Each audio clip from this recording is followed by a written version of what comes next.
Hello बेटा, good evening all of you. आ जाइए सभी फटाफट से। आप लोगों की बायोलॉजी की क्लास स्टार्ट हो चुकी है। आई होप सब कुछ ठीक है, मेरी आवाज, मेरी विजिबिलिटी सब कुछ ओके है ना। फटाफट से आ जाओ। आज का जो हमारा टॉपिक है वो बड़ा ही इंपॉर्टेंट है। आज हम पढ़ने वाले हैं आर्तव चक्र, मेंस्ट्रुअल साइकिल, इसकी पूरी प्रक्रिया, है ना। जरा मैं देख लूं भैया क्लियर है कि नहीं सब कुछ। मेरे इसमें वीडियो मैंने ऑन नहीं किया है ना। ठीक है, चलिए फटाफट से कमेंट करके बताइए सब ठीक है ना। फटाफट से कमेंट करके बताइए क्या सब कुछ ठीक है, सब बढ़िया है, ऑल ओके, ऑल ओके। ठीक है, चलिए बताइए बेटा जल्दी जल्दी, है ना। Yes, all okay. चलो आज हम पढ़ने वाले हैं मेंस्ट्रुअल साइकिल, आर्तव चक्र की पूरी प्रक्रिया। अभी तक बेटा हमने मादा जनन तंत्र पढ़ लिया है। इस चैप्टर में क्या पढ़ लिया बच्चा? मादा जनन तंत्र, जिसमें आपने मादा जनन तंत्र के सभी अंगों के बारे में समझा। जब आपने मादा जनन तंत्र पढ़ लिया, इसके बाद हमने पढ़ी है एक महत्वपूर्ण प्रक्रिया जिसका नाम है अंडाणु जनन। और अंडाणु जनन को कहा जाता है बच्चा oogenesis। ठीक है, चलो थोड़ा सा रिकैप कर रहे हैं हम। तीसरी इंपॉर्टेंट प्रक्रिया जो हमने पढ़ी है वो है बच्चा अंडोत्सर्ग। और अंडोत्सर्ग की प्रक्रिया में ही, ओव्यूलेशन में ही द्वितीयक ओसाइट यानी कि द्वितीयक अंडाणु का निर्माण हुआ है। और यही अंडाणु आगे निषेचन में महत्वपूर्ण भूमिका निभाएगा। अंडोत्सर्ग के बाद कल मैंने आपको अंडाणु यानी कि ओव्यूल के बारे में थोड़ा सा बताया।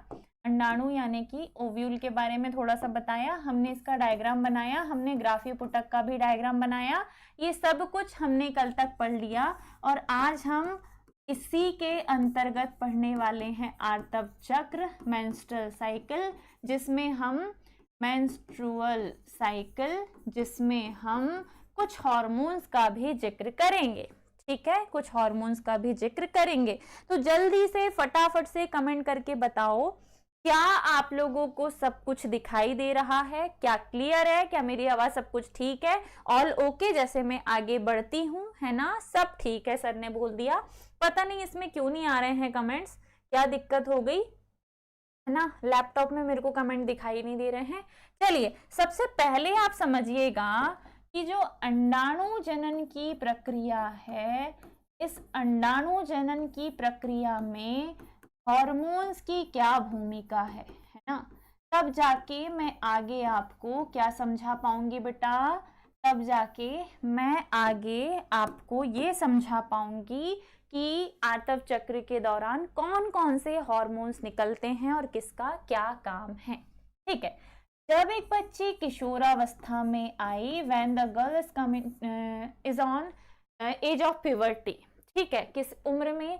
किशोरावस्था में। जब एक बच्ची किशोरावस्था में 12 से 13 वर्ष की उम्र में आई, उस दौरान उसके दिमाग को पता चल गया कि अब लड़की बड़ी हो गई है। इसीलिए हाइपोथैलेमस, जिसे हम कहते हैं अग्र मस्तिष्क, इसने चूंकि अब अंडाणु जनन स्टार्ट करवाना है, तो हाइपोथैलेमस यानी कि अग्र मस्तिष्क ने एक विशेष हार्मोन का सीक्रेशन चालू कर दिया। और इस हार्मोन को कहा जाता है बच्चा GnRH। ठीक है, डन। जब एक लड़की किशोरावस्था की उम्र में आ जाती है, एज ऑफ प्यूबर्टी यानी कि 12 से 13 वर्ष, टीन एज जिसे हम कहते हैं, तब उसकी भ्रूणीय अवस्था में जो रुका हुआ अर्धसूत्री विभाजन है, जिस दौरान ग्राफी पुटक फटेगा और अंडाणु जनन की प्रक्रिया होगी, वो अर्धसूत्री जो विभाजन रुका हुआ था बेटा बच्ची के जन्म के पहले, अब वो 13 साल की उम्र में वापस से शुरू होगा।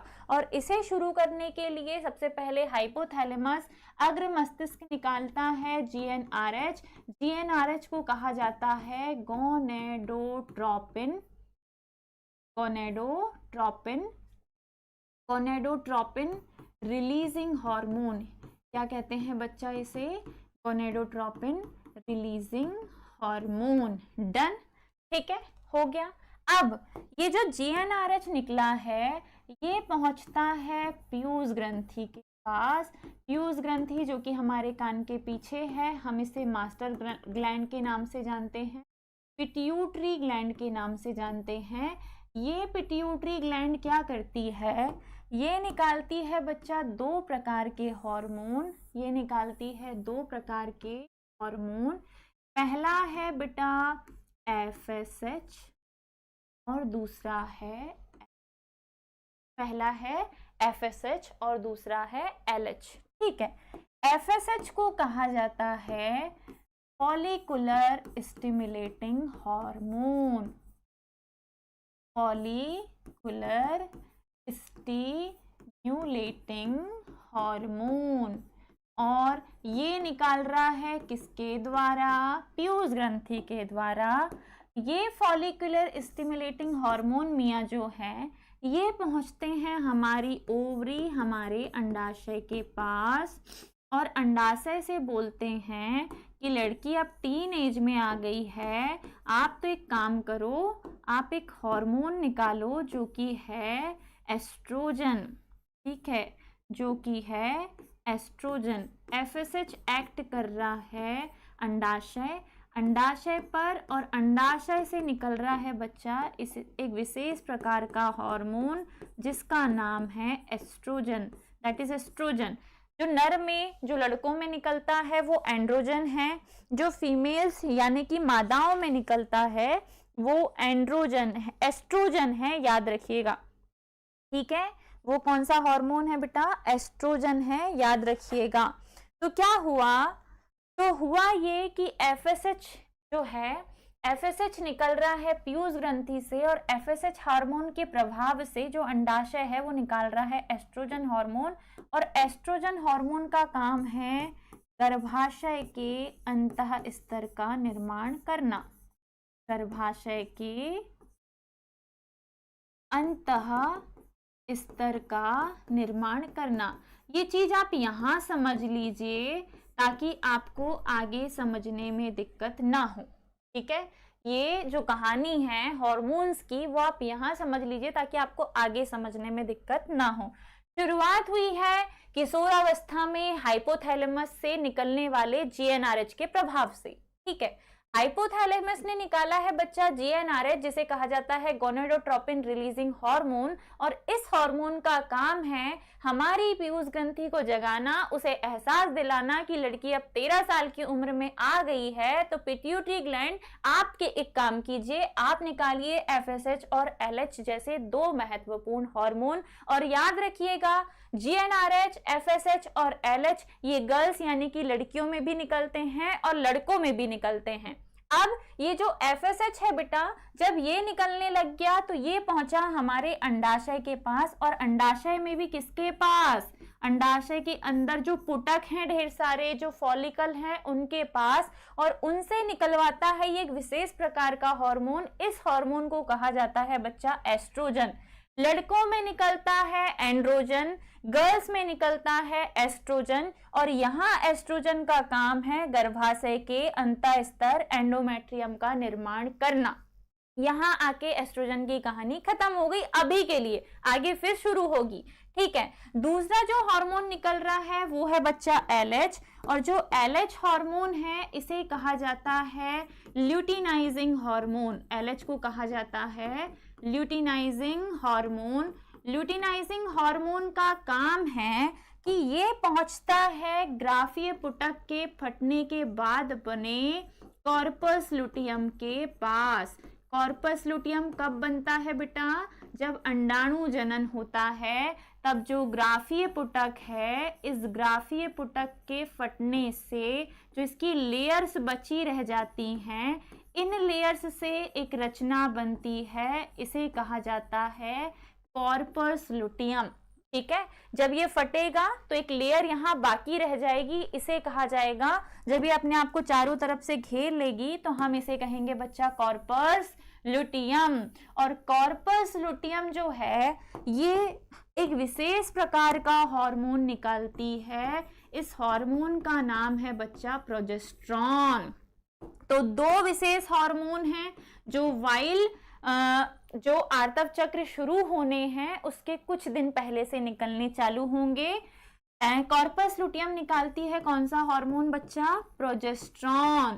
कॉर्पस लुटियम कौन सा हार्मोन निकालती है? प्रोजेस्टेरॉन। और प्रोजेस्टेरॉन हार्मोन का काम है बेटा गर्भाशय के अंतः स्तर को बनाए रखना, गर्भाशय के अंतः स्तर को बनाए रखना। साथ ही याद रखिएगा प्रोजेस्टेरॉन को गर्भावस्था हार्मोन भी कहा जाता है। Progesterone is also known as pregnancy hormone, क्योंकि अगर प्रोजेस्टेरॉन का लेवल अप रहेगा तभी जाके एक सफल प्रेगनेंसी, सफल गर्भावस्था सुनिश्चित होती है। इफ प्रोजेस्टेरॉन का लेवल नीचे आ गया तो बच्चा अपने आप बाहर आ जाता है। इस घटना को हम मिसकैरेज के नाम से जानते हैं और ये हम डिटेल में पढ़ेंगे चैप्टर 3 जनन स्वास्थ्य रिप्रोडक्टिव हेल्थ में। अभी के लिए आपको सिर्फ इतना याद रखना है कि हो ये रहा है कि हमारे शरीर में जैसे ही लड़कियों के, मैडम भी एक लड़की हैं तो भैया I am also a women, तो हमारे शरीर में जब हम किशोरावस्था की उम्र में प्रवेश किए, जब हम 12 से 13 साल की उम्र में पहुंचे तो बहुत सारे हार्मोन्स ने एक साथ छेड़छाड़ चालू कर दी। जो पहले नहीं निकल रहे थे अचानक से वो हमारे शरीर में निकलने चालू हो गए। अब इस हार्मोन्स का इफेक्ट ये हुआ कि हमारे शरीर में बहुत सारे बदलाव एक साथ होंगे। ठीक है, पहला हमारे शरीर में किशोरावस्था में, गर्ल्स में किशोरावस्था में सबसे पहले हाइपोथैलेमस यानी कि अग्र मस्तिष्क एक हार्मोन निकालता है जिसका नाम है बच्चा जीएनआरएच। जीएनआरएच का काम है स्टिमुलेट करना किसे? पीयूष ग्रंथि को। ये एक्टिवेट करता है पीयूष ग्रंथि को, इसे एहसास दिलाता है कि लड़की बड़ी हो गई है, अब तुम एफएसएच और एलएच जैसे 2 हार्मोन्स को निकालना चालू कर दो। अगर आपने यहाँ हार्मोन्स का ग्राफ अच्छे से पढ़ लिया तो आपको आर्तव चक्र मेंस्ट्रुअल साइकिल की कहानी समझ में आएगी। अगर आप लोगों ने यहाँ पे समझने में थोड़ी बहुत कंजूसी की या दिमाग इधर उधर जा रहा है, बीच में चैट्स आ रही हैं, कभी रील खोल के देख रहे हो, कभी यूट्यूब के दूसरे वीडियो बीच बीच में आके थोड़ा पढ़ रहे हो फिर वापस से गायब हो जा रहे हो, तो ऐसे बेटा समझ में नहीं आएगा। ऑनलाइन स्टडी में सबसे ज्यादा जरूरी है फोकस, डिसिप्लिन और डेडिकेशन। अगर आप ईमानदारी से ये सब करेंगे, अगर आप फोकस्ड होके पढ़ाई करेंगे, डिसिप्लिन के साथ रेगुलरली क्लास में आएंगे और डेडिकेशन के साथ रोज का रोज जो मैडम पढ़ा रही है उतना बस रोज का रोज याद करते चलेंगे, तो कोई भी आपको टॉपर बनने से नहीं रोक सकता, बशर्ते कि आपको पूरी ईमानदारी, पूरी निष्ठा के साथ तैयारी करनी है। ठीक है, और अगर थोड़ी बहुत आपने लापरवाही की, जैसे मेरा शेड्यूल अभी बहुत बिजी चल रहा है, ठीक है, टू मच है ना, अभी क्योंकि नया सेशन चालू हुआ है तो ऑफलाइन में भी हम भयंकर बिजी चल रहे हैं और थोड़ा सा हमें क्या है, दूसरे बैचेस भी हैं हमारे, उसके लिए थोड़ी सी मेहनत करनी पड़ रही है, पेपर्स निकालना है, सॉल्यूशन देना है और पीएनएसटी का एग्जाम आ रहा है, तो मैं ना अभी बहुत बिजी चल रही हूँ। तो क्या मैं अभी आके आपकी क्लास स्किप करके निकल जाऊँ कि नहीं आज मैं क्लास नहीं ले पाऊंगी?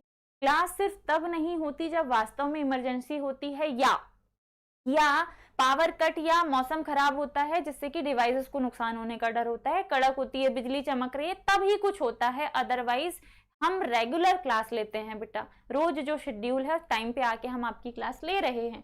तो तुम लोग घर पे बैठ के क्या कर रहे हो भैया कि सब्सक्रिप्शन ले लिया है, बैच आपने परचेस कर लिया है, फिर भी रोज क्लास में नहीं आ रहा है, शादियों में घूम रहे हैं, शादियों में नाचना गाना चल रहा है, बस यही सब चल रहा है क्या?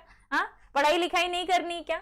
है ना, जिनकी शादी हो रही है वो थोड़े ना आप लोगों का रिजल्ट डिसाइड करने आएंगे, वो आपके एग्जाम में लिखने नहीं आने वाले बेटा। तो आप शादी में भी हो तो टाइम निकाल के क्लास लगा लो, है ना, अभी लगा लो, बाद में लगा लो, जैसे भी है, लेकिन रोज का कंटेंट रोज तैयार होना चाहिए, नहीं तो आपके पास ना इतना गट्ठा इकट्ठा हो जाएगा वीडियोस का कि आप सोचोगे शुरू कहाँ से करूं, कहाँ खत्म करूं, समझ नहीं आ रहा। ठीक है, चलो बैक टू द टॉपिक, है ना, भाषण बहुत हो गया।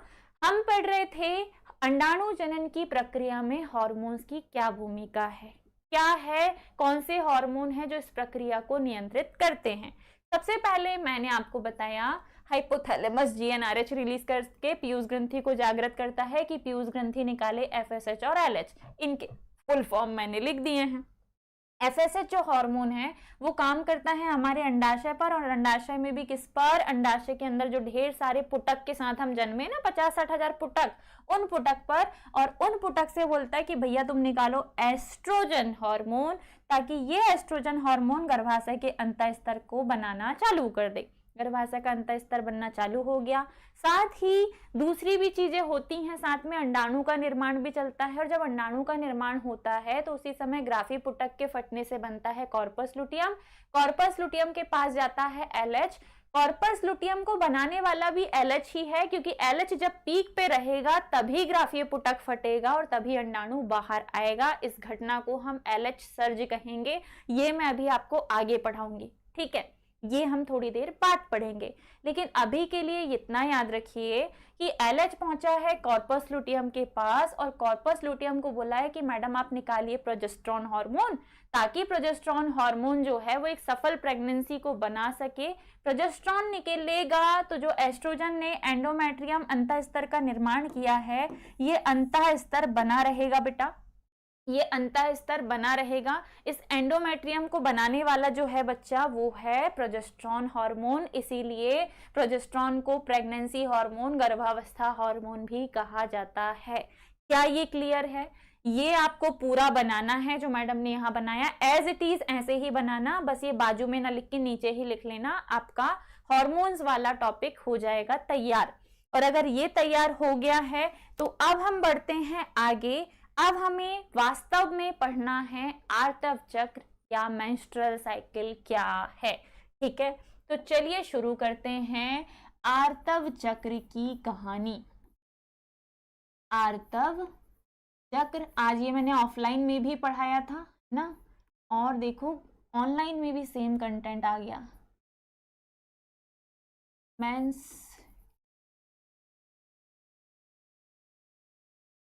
साइकिल, ठीक है।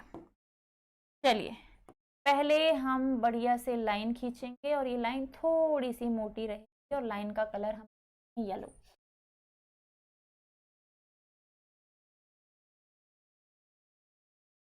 नी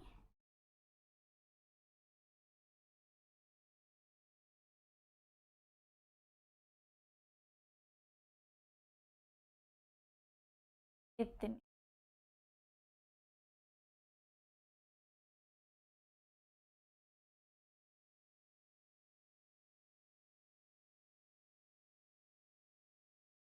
चलिए जो ग्राफ आपकी किताब में बना हुआ है हम उसी ग्राफ को बनाने वाले हैं, और थोड़ा सा अच्छे से बनाएंगे, थोड़ा सा अच्छे।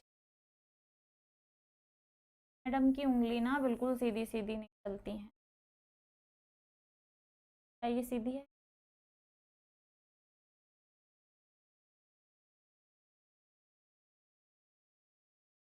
अभी ठीक है। चलो नाउ सिलेक्ट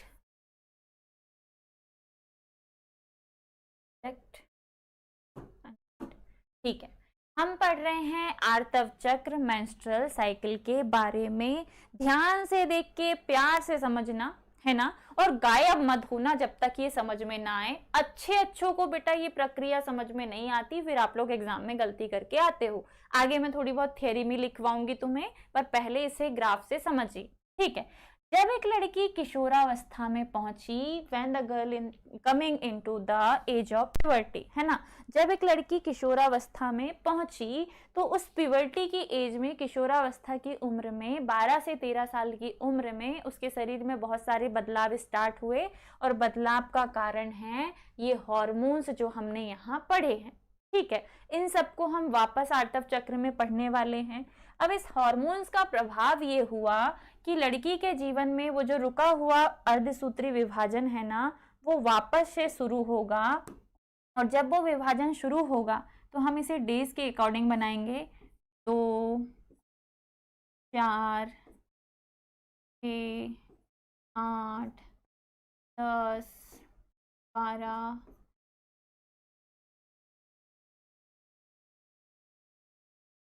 20, 22,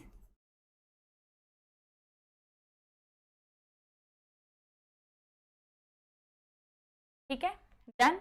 ये है हमारा 28 दिन का साइकिल, ठीक है, ये है हमारा 28 दिन का साइकिल।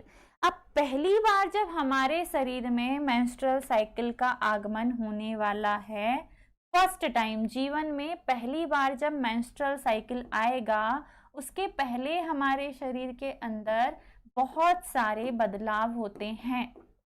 ठीक है, सबसे पहला बदलाव आप यहाँ बनाएंगे बेटा, और ये होगा गर्भाशयी। ये जो होगा यहाँ जो आप लिखोगे, ये आप लिखोगे गर्भाशयी घटनाएं, गर्भाशयी घटनाएं। और सबसे ऊपर हम लेंगे पीयूष ग्रंथि। पीयूष ग्रंथि जो है, पिट्यूटरी ग्लैंड जो है, पीयूष ग्रंथि हार्मोन स्तर, ये हम यहाँ लेंगे। फिर बीच में हम लेंगे बेटा अंडाशयी घटनाएं। यहाँ हम बनाएंगे इस वाली लाइन में अंडाशय के अंदर उस दौरान क्या क्या परिवर्तन हो रहे हैं, अंडाशयी घटनाएं, ये हम यहाँ बनाने वाले हैं। ठीक है, और यहाँ पे आप लिखोगे अंडाशयी हार्मोन स्तर, अंडाशयी हार्मोन स्तर। मान लीजिए किसी बच्चे का मेंस्ट्रुअल साइकिल जस्ट अभी अभी खत्म हुआ है। ठीक है, अब जब खत्म हो गया, रजो निवृत्ति हो गई, तो वापस से मेंस्ट्रुअल साइकिल की क्या होगी बच्चा, शुरुआत होगी।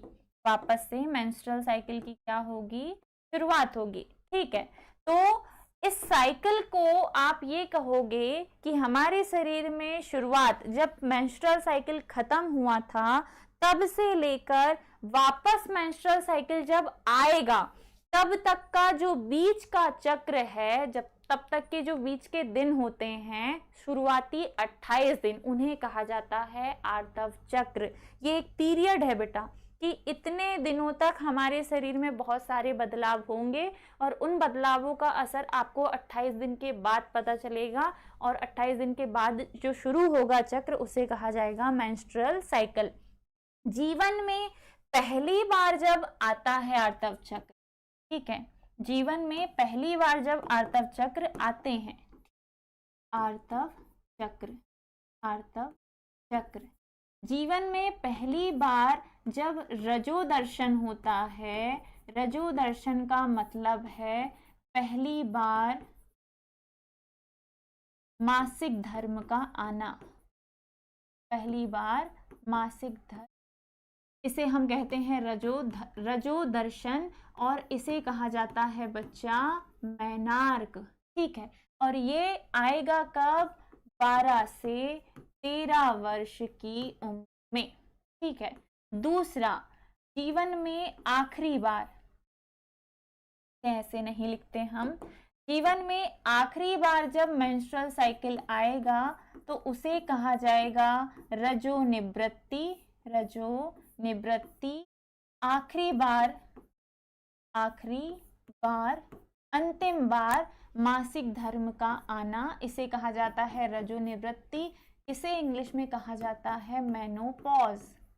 ठीक है, पहली बार आएगा बेटा तो मैनार्क कहेंगे, जब पहली बार महावारी आएगी इसे मैनार्क कहेंगे। जीवन में अंतिम बार अगर मेंस्ट्रुअल साइकिल आएंगे, महावारी आएगी, तो इसे रजो निवृत्ति या मेनोपॉज कहेंगे। और मेनोपॉज की जो उम्र आपके इसमें बुक में लिखी हुई है, ये है लगभग 50 वर्ष। ठीक है, ये है लगभग 50 वर्ष। ठीक है, तो पहली बार मेंस्ट्रुअल साइकिल का आना रजो दर्शन कहलाता है, आखिरी बार रजो निवृत्ति कहलाता है। बाकी के पॉइंट्स जो लिखने लायक होंगे वो अभी मैं लिखवा दूंगी। चलो वापस आओ हमारे ग्राफ पे, हम बना रहे हैं आर्तव चक्र मेंस्ट्रुअल साइकिल।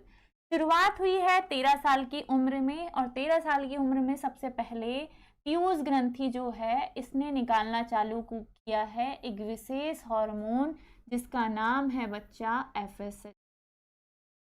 कौन सा हार्मोन निकल रहा है पीयूष ग्रंथि से, FSH। और FSH को आप लगभग 12-13 पीक पे पहुंचाना, फिर इसके बाद डाउन होते होते डाउन पे चला जाना। ठीक है, तो जो पहला हार्मोन निकला है बेटा, जो पहला हार्मोन निकला है पीयूष ग्रंथि से, वो है FSH। अब देखो वापस पीछे, एफएसएच का काम है अंडाशय के पुटक से ये एस्ट्रोजन निकलवाता है।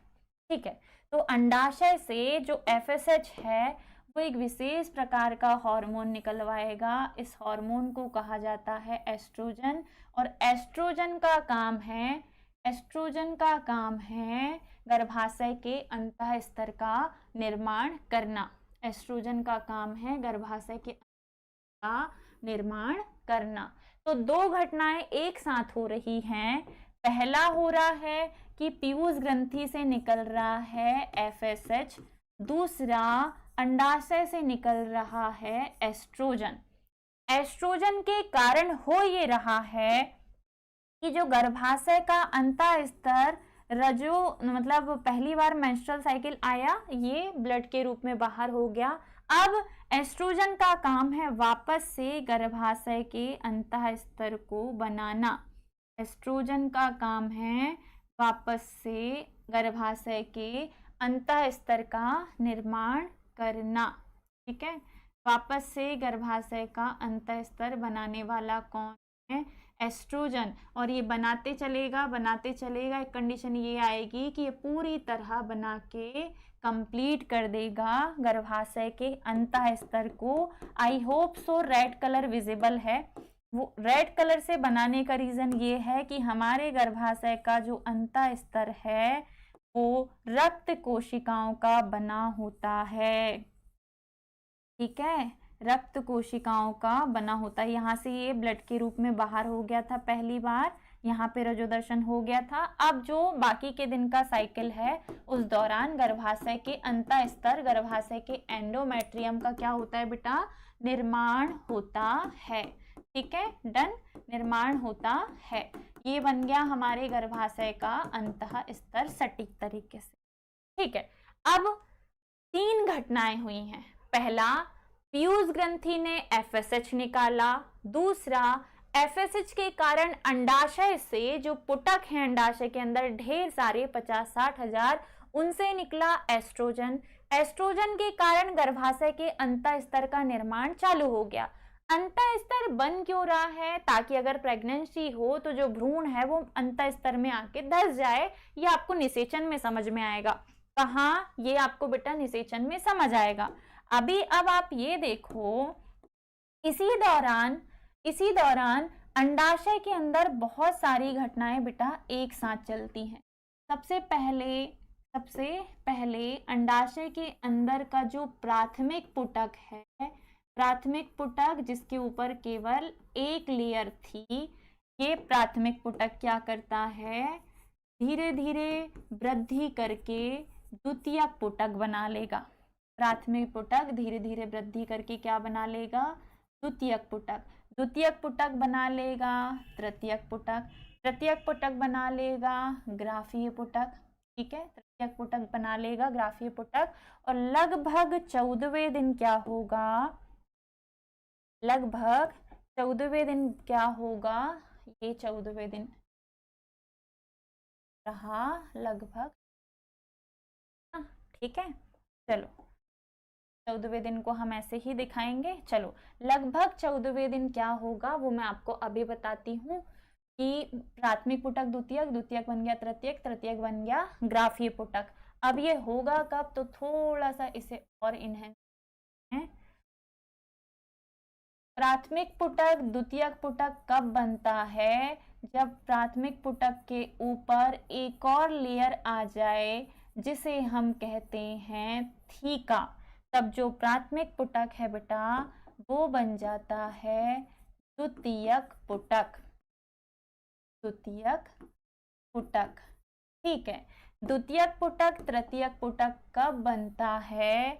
जब जो द्वितीयक पुटक तृतीयक पुटक तब बनेगा जब द्वितीयक पुटक के ऊपर एक और लेयर आ जाए जिसे हम कहेंगे थीका। 2 भागों में बढ़ गई, थीका इंटरना और थीका एक्सटर्ना। तब ये बेटा बन गया क्या? तृतीयक पुटक। तो अभी द्वितीयक पुटक को छोटा करो और यहाँ ये लिखो कि ये है द्वितीयक पुटक और ये है तृतीयक पुटक। अब तृतीयक पुटक वृद्धि करके बन जाएगा ग्राफीय पुटक। ग्राफीय पुटक एंट्रम, एंट्रम के चारों ओर बहुत सारी लेयर, कितनी? तो 3। ठीक है, तो यहाँ ये जो बनेगा बेटा इसे कहा जाता है ग्राफीय पुटक। क्या बन गया? ये कौन सा पुटक बन गया? ग्राफीय पुटक। ये बन गया ग्राफीय पुटक। और जब ग्राफीय पुटक फटेगा, जब ग्राफीय पुटक फटेगा तो ग्राफीय पुटक के फटने से ही यहाँ पर 2 चीजें होंगी। मैं ज्यादा ऊपर पहुंच गई, मुझे थोड़ा नीचे आना पड़ेगा। ग्राफीय पुटक के फटने से यहाँ 2 चीजें होंगी। ये ग्राफीय पुटक फटा, इसकी सारी लेयर्स हो गई बाहर, और इधर जो मुक्त हुआ है वो है एन यानी कि अंडाणु, द्वितीयक अंडाणु, द्वितीयक ओसाइट मुक्त हुआ है वो क्या है? द्वितीयक। और यहाँ बच गया ये ग्राफीय पुटक। ग्राफीय पुटक जो है वो अपने चारों ओर के आवरण को समेट कर एक फ्लावर जैसी संरचना बना लेगा, और ये संरचना धीरे धीरे धीरे धीरे करके जाएगी। इस संरचना को हम कहते हैं कॉर्पस लुटियम। अब वापस पुरानी इमेज में चलो कि जब कॉर्पस लुटियम बना तो कॉर्पस लुटियम से एलएच काम करवाएगा। कॉर्पस लुटियम से कौन काम करवाएगा? एलएच। तो अभी एक और चीज जो मैडम ने आपको नहीं बताई कि पीयूष ग्रंथि से एक और हार्मोन निकलता है बेटा, उस दूसरे हार्मोन का नाम है एलएच। एलएच जब धीरे धीरे बढ़ता है बढ़ता है बढ़ता है तो ग्राफीय पुटक बन जाएगा। और जब एलएच पीक पे पहुंचता है, जब एलएच पीक पे पहुंचता है, तो एलएच पीक पे पहुंचा है तभी ग्राफीय पुटक फटेगा। एलएच जब पीक पे पहुंचेगा तभी ग्राफीय पुटक फटेगा। अब इस एलएच का काम है कॉर्पस लुटियम से एक हार्मोन निकलवाना। एलएच का काम है कॉर्पस लुटियम से एक हार्मोन निकालवाना। इस हार्मोन को कहा जाता है बच्चा प्रोजेस्टेरॉन। अब जो हार्मोन निकलेगा वो कौन सा हार्मोन है? प्रोजेस्टेरॉन। ये निकलेगा अंडाशय से। अंडाशय से दूसरा हार्मोन निकलना चालू हो गया जिसे कहा जाता है बेटा प्रोजेस्टेरॉन। तो प्रोजेस्टेरॉन को निकलवाने वाला है एलएच। एलएच जो है बेटा ये निकल रहा है पीयूष ग्रंथि से। एलएच जब पीक पे पहुंचा तो ग्राफीय पुटक के फटने से द्वितीयक अंडाणु मुक्त हुआ है। और ये घटना जो हुई है एलएच के पीक पे पहुंचने की और ग्राफीय पुटक के फटने से द्वितीयक अंडाणु के मुक्त होने की, ये हुई है 14वें दिन। तो इतने दिनों तक क्या चल रहा था? यहाँ से यहाँ तक जो अवस्था चल रही थी इसे कहा जाता है बेटा, इसे कहा जाता है पुटकीय प्रावस्था। इसे कहा जाता है पुटकीय प्रावस्था। यहाँ पे पहली बार रजो दर्शन हो चुके, पहली बार मेंस्ट्रुअल साइकिल आ चुका था। उसके बाद अब पहले दिन से 28वें दिन तक क्या होगा हम वो समझ रहे हैं। ये प्रावस्था है पुटकीय। यहाँ ये जो प्रावस्था है ये है अंडोत्सर्ग। अंडोत्सर्ग इसे हम कहते हैं अंडोत्सर्ग प्रावस्था। इसे कहा जाता, आगे जो है बच्चा वो है स्त्रावी प्रावस्था। आगे जो आएगी वो है स्त्रावी, जिसमें आगे जाके फिर मेंस्ट्रुअल साइकिल स्टार्ट हो जाएंगे।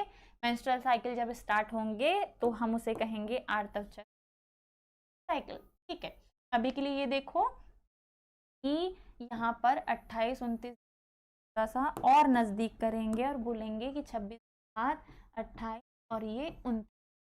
चालू, अगले चक्र का आरंभ हो जाएगा यहाँ से। तो ध्यान से देखिएगा, ध्यान, आंखें कान नाक सब खुली रखना। क्या क्या हो रहा है एक साथ देखो। कौन सा हार्मोन निकलना चालू हो गया बेटा? प्रोजेस्टेरॉन।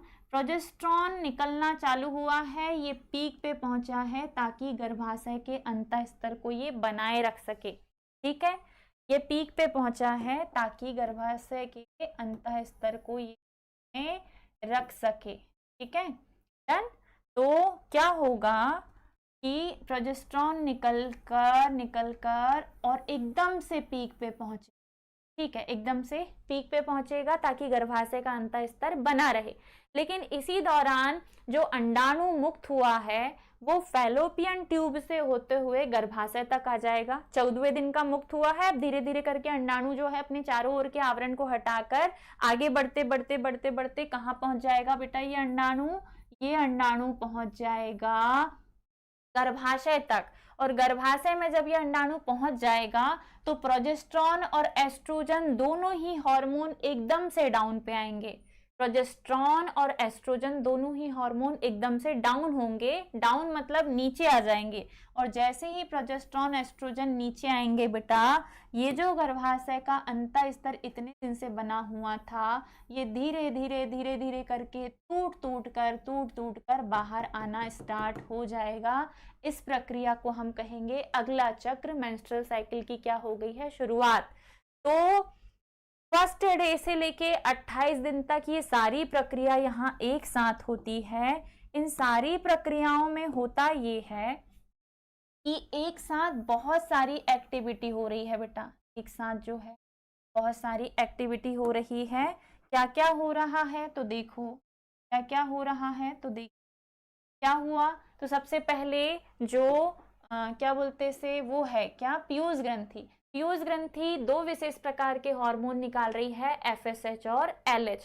एफएसएच निकल रहा है ताकि ये अंडाशय से एस्ट्रोजन निकलवा सके, और एस्ट्रोजन निकल रहा है ताकि गर्भाशय का अंतः स्तर बन सके। पहले दिन से 28 दिन तक गर्भाशय के अंतः स्तर का निर्माण चल रहा है, ठीक है, एंडोमेट्रियम बन रहा है बेटा। ये जो बन रहा है ये गर्भाशय का अंतः स्तर है, इसे कहा जाता है एंडोमेट्रियम।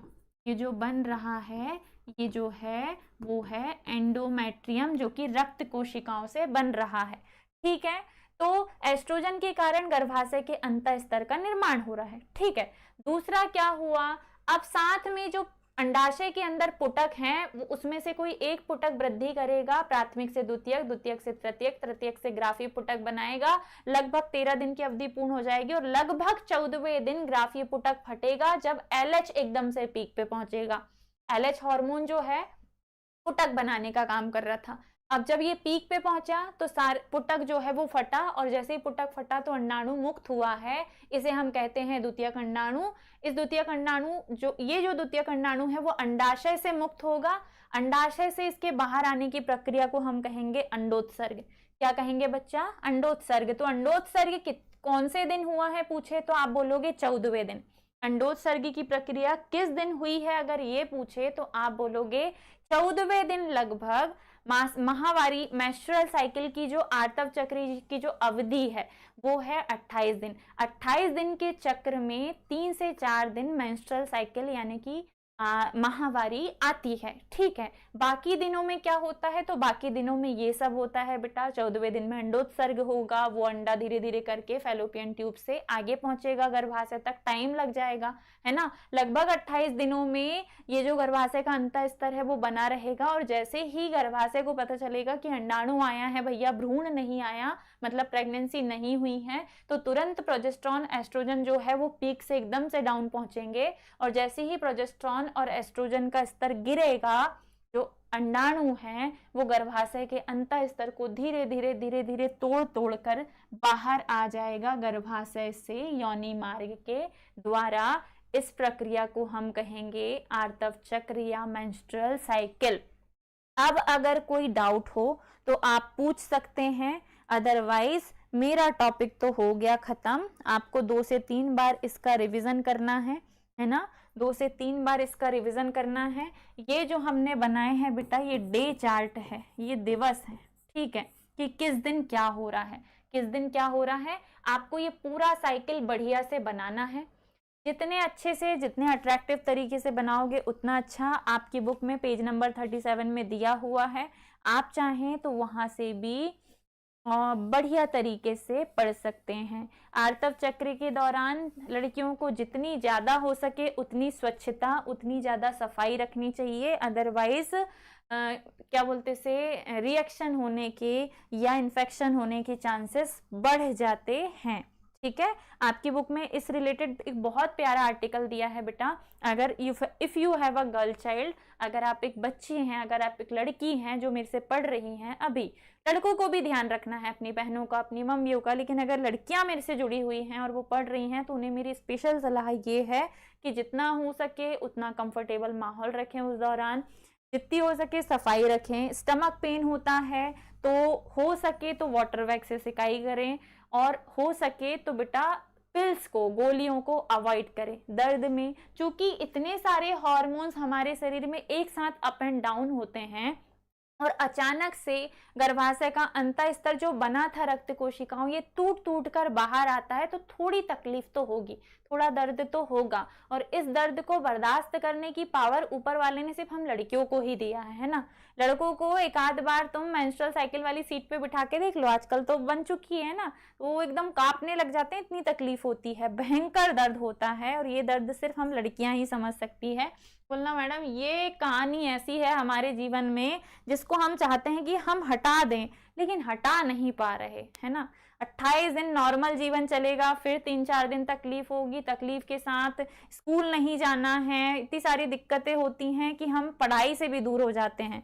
तो हमारे जीवन के साल के 60 दिन तो इन्हीं सब में जाते हैं, है ना। 12 दूनी 24, 12 तिये 36, 12 चौक 48 और कुछ दिन और बीच के XYZ कमन ज्यादा हो जाते हैं, मिला लो तो लगभग 50 से 60 दिन, 365 दिन में से 50-60 दिन अगर हमारे बर्बाद हो रहे तो किसे गुस्सा नहीं आएगा। ठीक है, तो चलिए कैसी लगी आज की क्लास। हाँ, ये ऑब्जेक्टिव के क्वेश्चन हैं जो आपको याद करने हैं कि पहली बार जीवन में जब आर्तव चक्र आएगा, पहली बार रजो दर्शन होंगे तो हम उसे मैनार्क कहेंगे और इसकी उम्र होगी 12 से 3 साल।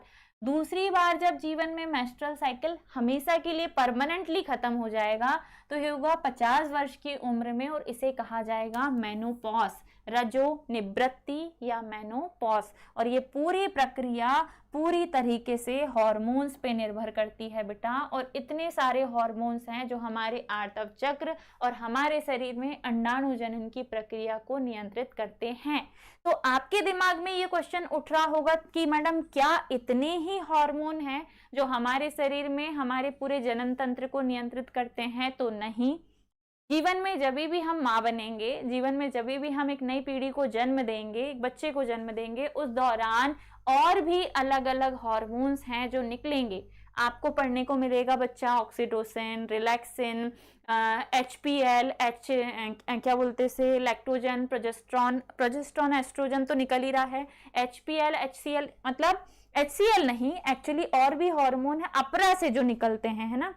मेरे को एकदम याद नहीं आ रहा है, मैं शायद उसको मिस कर रही हूँ। उस दौरान अपरा जो है, हाँ, ये निकालती है बेटा ह्यूमन प्लेजेंटल लैक्टोजन, HPL, है ना, ह्यूमन प्लेजेंटल लैक्टोजन, और human gonadotropin, chorionic gonadotropin, HCG hormone. तो बहुत सारे और भी हार्मोन हैं जो आपको आफ्टर प्रेगनेंसी देखने को मिलेंगे, लेकिन वो आगे हैं। ठीक है, तो आज मैंने आपको बहुत बेहतरीन तरीके से, बहुत अच्छे से अंडाणु जनन की प्रक्रिया, आर्तव चक्र के दौरान कौन से हार्मोन की क्या भूमिका होती है, किसका क्या रोल होता है, ये पढ़ाया। साथ ही मैंने पूरे आर्तव चक्र की प्रक्रिया को आपको डिटेल में एक्सप्लेन किया है, बहुत अच्छे से आपको समझाया है। आपके लिए होमवर्क ये है कि आज के आज इस टॉपिक को तैयार करो, कल दिन में भी आपको टाइम मिलेगा तब भी आप इसे तैयार कर सकते हो, और शाम को आके थोड़े बहुत ऑब्जेक्टिव सॉल्व करवाओ मैडम के साथ। ठीक है, कल हम पढ़ेंगे फाइनली फर्टिलाइजेशन, जिसे हम कहते हैं निषेचन। निषेचन, अभी तक आपने नर युग्मक शुक्राणु का निर्माण सीख लिया कैसे होता है, मादा युग्मक अंडाणु यानी कि ओवा का निर्माण सीख लिया। अब जो अंडाणु और शुक्राणु है दोनों का मिलन करवाना है हमें, दैट प्रोसेस इज कॉल्ड निषेचन यानी कि फर्टिलाइजेशन। तो कैसी रही आज की क्लास, फटाफट से कमेंट करके बता दो। थैंक यू बोलना हो, अगर अप्रिशिएट करना हो तो कर दो यार। इतना इतना इतना क्या शर्मा के बैठे हुए कि एक भी कमेंट नहीं किया आप लोगों ने। बहुत गंदे बच्चे मिले हैं भाई, मेरे को बिल्कुल पसंद नहीं आए, है ना। इतना प्यारा चैप्टर मैं आपको पढ़ा रही हूँ, लाइफ लॉन्ग आपके काम आने वाला है। मानव जनन चैप्टर जो है वो शिद्दत से मैडम रोज क्लास लेके पढ़ा रही है ना। जनन स्वास्थ्य भी पढ़ना है हमें तो पूरी बायोलॉजी ही पढ़नी है। लेकिन कोई बच्चा, एक भी बच्चा ऐसा नहीं है जो रोज क्लास में आए और आखिरी में मैडम को बोले थैंक यू मैडम, क्लास बहुत अच्छी थी, कल हम फिर आएंगे, या thank you so much. Appreciate ही कर दो, कुछ नहीं तो थोड़ा एप्रिशिएशन तो बनता है, मेहनत लगती है, पैर में गोले बन जाते हैं खड़े खड़े। ठीक है, तो चलिए, भूख लगी है मेरे को बहुत तेज, है ना। 9 बज चुका है, डिनर टाइम हो गया, आप लोग भी जाइए खाना वाना खाइए। तो विदा लेते हैं आपसे। अगर आप लोग रेगुलरली पूरा साल या कंप्लीट सिलेबस हमसे ऐसे ही पढ़ना चाहते हैं, आपको हमारा कंटेंट अच्छा लग रहा है, आपको लगे आप अगर हम पे भरोसा दिखा सकते हैं रिजल्ट के लिए, आपकी तैयारी के लिए, तो आप बेटा पेड बैच का सब्सक्रिप्शन ले सकते हैं। उससे थोड़ा सपोर्ट हमें मिल जाएगा ताकि हमें भी थोड़ा सा मोरल सपोर्ट मिलते रहे, क्योंकि यूट्यूब से अभी हमारी कोई इनकम नहीं स्टार्ट हुई है। तो अब हम थोड़ा सा आप पे ही डिपेंडेंट है अभी, है ना, कि हम रेगुलर क्लास ले पाएं, हमारी क्लास स्किप ना हो, हम बंध जाएं आपके साथ कि रोज क्लास लेनी यार, बच्चे वेट कर रहे होंगे। तो थोड़ा सा आपको भी सपोर्ट दिखाना चाहिए। ले लो, मिनिमम अमाउंट में आपको पेड बैच का सब्सक्रिप्शन मिल रहा है, एटलीस्ट हमारे वाईफाई का रिचार्ज हो जाए, एटलीस्ट हमारे गैजेट्स का पैसा जो है, जो हमने इन्वेस्ट किया, वो थोड़ा थोड़ा करके निकलना चालू हो जाए। अदरवाइज यूट्यूब अभी हमें कोई इनकम नहीं दे रहा है, टाइम लगेगा आने में, है ना, क्योंकि अभी सब्सक्राइबर कम है, व्यूज कम जा रहे हैं। ठीक है, तो थोड़ा आप ही लोग सपोर्ट कर दीजिए यार, है ना। नोट्स चाहिए तो नोट्स आप परचेज कर सकते हो। रेगुलर बैच पे अगर आपको जोड़ के प्रीमियम बैच ज्वाइन करना है, जहां आपको फिजिक्स, केमिस्ट्री, बायोलॉजी, इंग्लिश सभी की प्रैक्टिस करनी है, तो आप हमें ज्वाइन कर सकते हैं बहुत मिनिमम प्राइस पे। ठीक है, तो चलिए विदा लेते हैं बेटा आपसे। स्वस्थ रहिए, मुस्कुराते रहिए, जुड़े रहिए ऐसे ही सरल एकेडमी के साथ, और अपना प्यार और अपना सपोर्ट हमारे साथ बनाए रखिए। हम भी आपके साथ जुड़े हुए हैं। बाय बाय बेटा, टेक केयर, राधे राधे।